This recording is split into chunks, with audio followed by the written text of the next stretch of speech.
नमस्कार. MS मराठीमध्ये आपल्या सर्वांचं स्वागत आहे. मी नाथा सावंत. टेंभुर्णी शहर एकीकडे झपाट्याने वाढतंय, त्या अनुषंगाने गावातला पण रस्ता मोठा झालेला आहे आणि ज्या सोलापूर हायवेपासून जो बायपास आहे त्या बायपासपासून अकलूज चौकात जर गेलं तरी ह्या पाठीमागच्या बाजूला जे डिजिटल फ्लेक्स लावलेले आहेत, एकतरी या ठिकाणी जो डिवायडरमध्ये आहे तो सिंगल आहे आणि वाहनधारकांना पलीकडचा टर्न मारताना मात्र तारोवरची कसरत करावी लागते. त्या डिजिटलमुळं पलीकडचं वाहन दिसत नाही.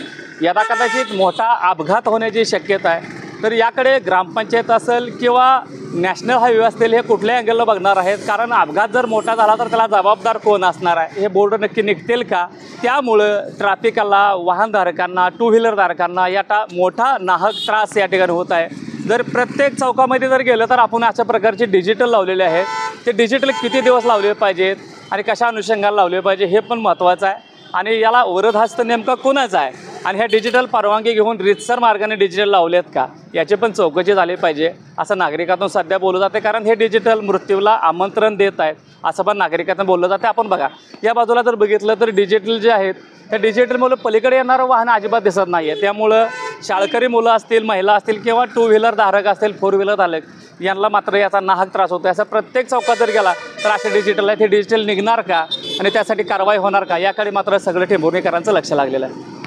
डिजिटल लावण्यासाठी एक सेपरेट जर जागा दिली तर त्या ठिकाणी टेंभुर्णीकर नक्कीच जातील आणि त्या डिजिटल कुणी कुणी लावले, जाहिरात कसे आहे हे बघण्यासाठी मात्र टेंभुर्णी जातील आणि त्यांना एक ठराविक जागा यांनी द्यावी, जेणेकरून भविष्यामध्ये अपघात होणार नाहीत. तर शाळकरी मुलं असतील, महिला असतील, बस स्टँड असेल या ठिकाणी हे डिजिटल जर आपण बघितलं तर कुठल्या स्वरूपात ज्यांनी लावलेले आहेत आणि बरेच दिवसापासून हे डिजिटल सध्या टेंभुर्णी शहरामध्ये लावले जातात.